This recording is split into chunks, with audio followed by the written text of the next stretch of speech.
السلام عليكم، انا انس خالد. حلقه النهارده بعنوان افضل 15 فيلم في السينما المصريه في 2023 من حيث الايرادات. كلمه الافضل من حيث الايرادات لا تعني ان هو فيلم كويس، لا تعني ان هو فيلم فنيا تقيل. تمام، من حيث الايرادات هي من حيث الايرادات فقط لا غير، ملهاش اي مقياس تاني غير الايرادات. من غير ما نطول في المقدمه نروح لمركز ال 15.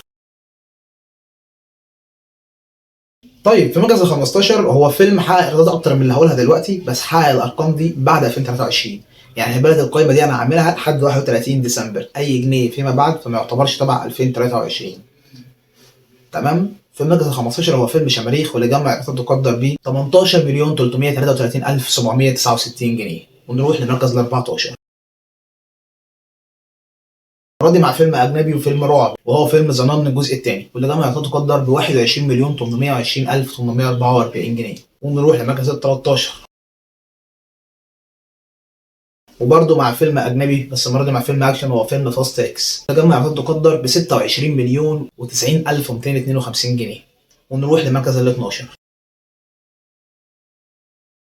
وتالت مرة برضه على التوالي فيلم أجنبي، وصراحة أنا فرحان جدا إن في أفلام أجنبي بالشكل في القايمة دي. وفي مركز ال 12 هو فيلم المهمة المستحيلة حساب الموتى الجزء الأول، واللي جمع إيرادات تقدر ب 26 مليون 444 ألف 881 جنيه.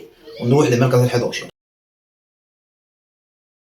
ولسه مستمرين مع الأفلام الأجنبي، والمرة دي مع فيلم ذا ميج الجزء الثاني، واللي جمع إيرادات تقدر ب 27 مليون 805 ألف 814 جنيه. ونروح للمركز العاشر.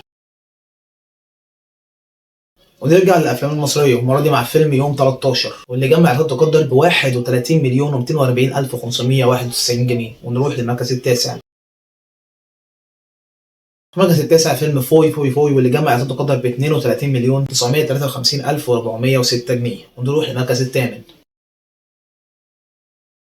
في المركز الثامن فيلم مستر اكس، واللي جمع ايرادات تقدر ب 35 مليون 467 الف 141 جنيه. ونروح للمركز السابع. فيلم وش في وش، واللي برضه جمع ايرادات تقدر ب 35 مليون و718 الف 422 جنيه. ونروح للمركز السادس. فيلم هارلي، واللي جمع ايرادات 35 مليون 934 الف 566 جنيه. ونروح للمركز الخامس.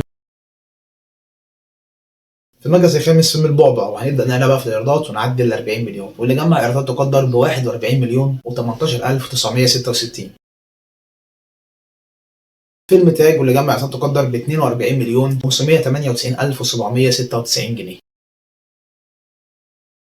فيلم العميل صفر، واللي جمع ايرادات 43 مليون و492 الف 568 جنيه.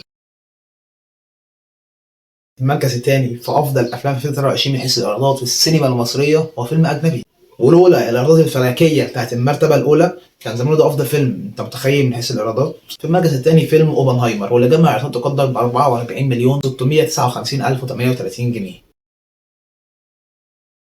بديهي وشيء متوقع وشيء جميل وشيء رائع وارقام فلكيه واضعاف اضعاف المركز اللي قبله، وهو العالمي كريم عبد العزيز بفيلم بيت الروبي، واللي جمع ايرادات تقدر ب 129 مليون 846 الف 801 جنيه. ومجموع الايرادات في ال 15 مركز كلهم هو 575 مليون و425 الف 955 جنيه. تخطينا نص مليار، ده رقم كويس جدا.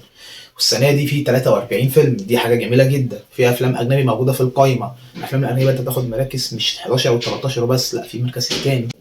ونروح لسؤال الحلقه. سؤال الحلقه ايه اكتر فيلم شايفه مظلوم في القائمه دي وكان يستحق مرتبه اعلى؟ انا بالنسبه لي فيلم وش في وش، رغم انه واخد مرتبه 7 وده مركز برده حلو جدا، بس شايفه يستحق اعلى من كده بكتير كمان. وبس كده، لا عايز حد شغال الاشراف، وسلام.